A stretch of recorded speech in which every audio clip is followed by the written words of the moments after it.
In this video, I'm going to show you how to add and track crypto accounts in Monarch Money. Let's get started.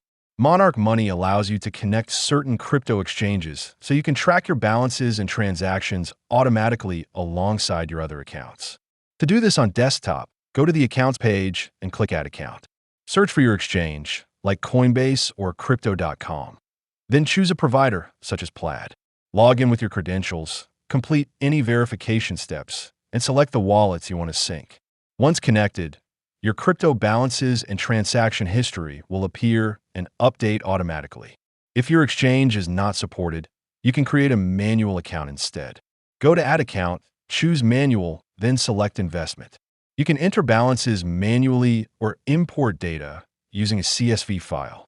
Your crypto holdings will be included in your net worth and updated based on current market prices. You can also view trends in the net worth section or include crypto in your financial goals. If you want to support our channel, feel free to use our affiliate link in the description below. Thanks for watching, and I will see you in my next video.